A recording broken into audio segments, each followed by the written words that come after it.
अस्सलामुअलैकुम व्यूअर्स, आज मैं आपको शकरकंदी बगैर पानी में उबाले 3 मिनट में तैयार करने का बेहद शानदार और परफेक्ट तरीका शेयर करूंगी। इसके साथ एक मज़ेदार सी इमली की चटनी भी बनाना सीखेंगे जो कि इस शकरकंदी की जान होती है, इसके लुत्फ़ को दुबाला कर देती है। एक सीक्रेट पाउडर भी बताऊंगी जिसके ज़रिए आप इस चटनी को 2 महीने तक सेव कर सकते हैं। इसमें फंगस वगैरह बिल्कुल भी नहीं लगेगी। उसके अलावा व्यूअर्स कैल्शियम, पोटाशियम और कार्बोहाइड्रेट से भरपूर होती है ये, तो ज़रूर अपने बच्चों को और ख़ुद भी इस मौसम में बनाकर इंजॉय करें। शकरकंदी को बेहद सस्ते दामों में इन दिनों में मार्केट में आम दस्तयाब है। तो चलिए हम अपनी रेसिपी को स्टार्ट करते हैं। रेसिपी अगर पसंद आए तो लाइक और शेयर करना मत भूलिएगा। चैनल पर नए हैं तो सब्सक्राइब भी ज़रूर कीजिएगा। तो व्यूअर्स, यहाँ पे मैंने ले ली है 1 किलो शकरकंदी और इसे अच्छी तरह से आपने खुले पानी के नीचे मल के इस तरह से धो लेना है, क्योंकि इस पर मिट्टी वगैरह बहुत ज़्यादा होती है। ये चीज़ें मिट्टी में ज़मीन के नीचे ही पैदा होती हैं, तो इसलिए आपने इनकी सफाई जो है अच्छे से कर लेनी है। खुले पानी से आपने इसे अच्छे से वॉश कर लेना है, मल मल के धो लेना है। जैसे देखिए मैंने एक पीस ये साफ़ किया है, इसी तरह मैं बाकी शकरकंदी को भी अच्छी तरह वॉश कर लूँगी। उसके बाद आपने क्या करना है, इस शकरकंदी को अच्छी तरह से ड्राई करना है। चाहें तो इसे इसी तरह स्ट्रेनर में डाल के रख दें 1 घंटा आधा घंटा पहले, ताकि अच्छी तरह से ड्राई हो जाए। और अगर फ़ौरन से बनानी है तो इसे इस तरह से कपड़े से पोंछ के साफ़ कर लें, जैसे मैं कर रही हूँ। तो बस जब मैंने आपको संगाड़े की वीडियो आपके साथ शेयर की थी तो उसमें यह था कि संगाड़े का गीला गीला होना लाजमी था, लेकिन इसमें शकरकंदी को आपने ड्राई करना है। तो यहाँ पे देखिए शकरकंदी को मैंने अच्छे से कपड़े के साथ सूती कपड़े से ड्राई कर लिया था। अब आपने इसके जो सिरे हैं दोनों तरफ से इनको काट देना है, ताकि ये नीट हो जाए ज़रा, और ऊपर से जो भी इनकी मैल वगैरह लगी हुई है वो कट जाए। तो यहाँ पे देखिए मैं इसके जो सिरे हैं सारे काट रही हूँ। तो बस मेरी शकरकंदी जो है नॉर्मल साइज़ की है, यानी मीडियम साइज़ की है, ना तो बहुत पतली है ना बहुत मोटी। लेकिन अगर आपके पास मोटी शकरकंदी हो तो कोई इशू नहीं, सेम तरीके से ही आप उसको भी तैयार कीजिएगा। यहाँ पे देखिए सारे सिरे मैंने काट लिए हैं शकरकंदी के। अब मैंने यहाँ पे ले लिया है एक अदद प्रेशर कुकर और इसमें डाल दिया है 1 गिलास पानी, जो कि आधा लीटर के बराबर है। अब इसके अंदर मैं रख दूँगी एक स्टीमर की जाली। तो ये जाली देखिए बहुत सस्ती सी मिल जाती है मार्केट से, बहुत ही फ़ायदेमंद बड़ी काम की चीज़ है। चिकन को, फ़िश को स्टीम करने के लिए और भी बहुत सारी रेसिपीज़ में ये यूज़ होती है। इसे इस तरह से मैंने रख दिया है प्रेशर कुकर के अंदर, और अब शकरकंदी को आपने इस जाली के ऊपर इस तरीके से एडजस्ट कर देना है। तो ख़्याल रहे आपकी शकरकंदी बिल्कुल ड्राई होनी चाहिए। अब आपने क्या करना है, इस ड्राई शकरकंदी के ऊपर बटर पेपर मैंने 2-3 इकट्ठे फ़ोल्ड करके इस तरह से रैप कर दिया है, यानी चारों तरफ से इसे कवर कर दिया है। अगर आपके पास बटर पेपर वगैरह ना हो तो आप अखबार या कोई भी पुराना कागज़ जो है उसके साथ इसे कवर कर सकते हैं। प्रेशर कुकर के ढक्कन को हमने अब बंद कर देना है, ताकि जब इसके अंदर स्टीम बनेगी तो उस स्टीम की वजह से ऊपर से ये गीली नहीं होगी, पिलपली नहीं होगी। इस वजह से मैंने इसके अंदर पेपर लगाया है।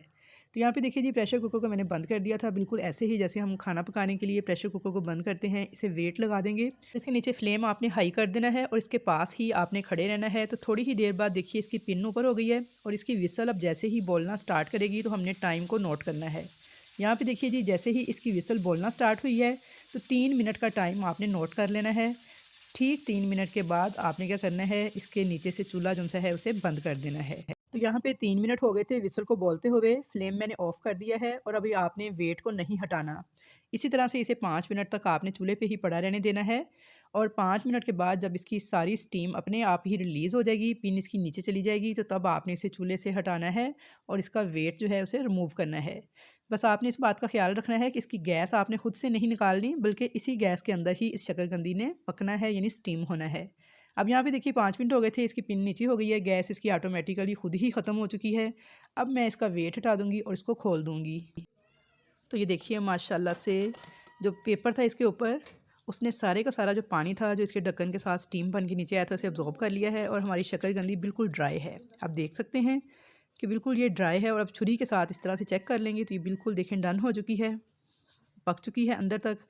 तो अब इसे निकाल लेंगे हम, ताकि इसका जो कुकिंग प्रोसेस है वो रुक जाए, क्योंकि नीचे से इसे मुसलसल स्टीम मिल रही है।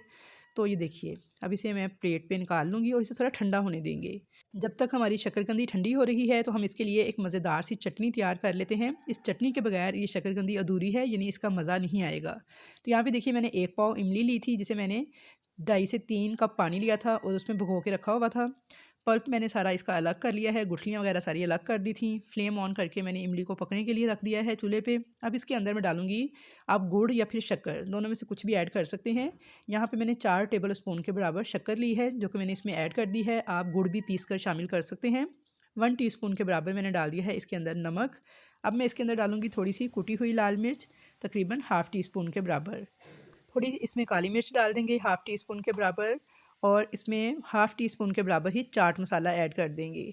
आप नमक मिर्च मसाले जो हैं अपने टेस्ट के अकॉर्डिंग कम ज़्यादा कर सकते हैं। मैं क्योंकि बच्चों के लिए तैयार कर रही हूँ तो इसलिए बहुत कम कम मसाले ऐड कर रही हूँ। साथ ही मैंने इसमें भुना कुटा हुआ ज़ीरा डाल दिया है हाफ़ टी स्पून, और काला नमक भी डाल दिया है इसके अंदर हाफ़ टी स्पून। ये तमाम चीज़ें डालने के बाद चम्मच चलाते हुए इस इमली के पल्प को हम पका लेंगे। तो व्यूअर्स, आपने इमली का जो पल्प है, पहले इमली को अच्छे से वॉश कर लेना है, उसके बाद ही आपने इसको भिगो के रखना है। आधा पौना घंटा इसे आप भिगो के रख दें। उसके बाद आप इसके बीज सारे सेपरेट कर लें, और तकरीबन 3 कप पानी के बराबर ये पल्प था। इसे आपने 5 से 7 मिनट अच्छी तरह से पका लेना है मीडियम फ्लेम पे मसालों के साथ। तो बेहद मज़ेदार, बेहद शानदार ये चटनी बनके तैयार होती है, और इतने मज़े की लगती है शकरकंदी के साथ कि मैं आपको बता नहीं सकती। बहुत ही फ्लेवरफुल बनके तैयार होती है। और आपने इसमें भुना कुटा हुआ ज़ीरा और गुड़ ज़रूर ऐड करना है। अब साथ ही मैंने इसके अंदर डाल दिया है 1.5 टेबल स्पून भर के चीनी का। मैं इसमें चीनी और गुड़ दोनों शामिल कर रही हूँ, उससे इसका बेहद शानदार टेस्ट आएगा। आप चाहें तो खाली चीनी या फिर खाली गुड़ भी इस्तेमाल कर सकते हैं। ये दोनों चीज़ें इकट्ठे जैसे मैंने यूज़ की हैं, इस तरह से भी यूज़ कर सकते हैं। अब इमली के इस पल्प को पका लेंगे 5 से 7 मिनट तक मीडियम फ्लेम पे अच्छी तरह से। तो यहाँ पे देखिए 5 से 7 मिनट हो गए थे। इमली का पल्प जो है काफ़ी हद तक गाढ़ा हो चुका है। अब यहाँ पे मैंने लिया था 1 टेबल स्पून कॉर्नफ्लोर, और 2 से 3 चम्मच पानी के अंदर अच्छी तरह से मिक्स करके एक घोल तैयार कर लिया था। इससे हम क्या करेंगे, इस इमली की चटनी को थोड़ा थिक करेंगे। तो यहाँ पे देखिए जी, इसे मैंने इस तरह से थोड़ा थोड़ा करके ऐड करना है। जो बचेगा उसे हम बचा लेंगे। तो बस जितना हमें थिक चटनी चाहिए होगी उतना हम इसमें शामिल कर देंगे।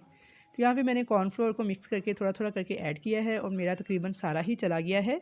अच्छी तरह से मिक्स करते हुए अब लो फ्लेम पे इसे 5 से 7 मिनट तक पका लेंगे, ताकि जो कॉर्नफ्लोर है उसका कच्चापन ख़त्म हो जाए, वो अच्छी तरह से पक जाए, और चटनी हमारी जो है वो गाढ़ी हो जाए। चटनी हमारी काफ़ी हद तक गाढ़ी हो चुकी है। ठंडी होने पे ये मज़ीद गाढ़ी हो जाएगी।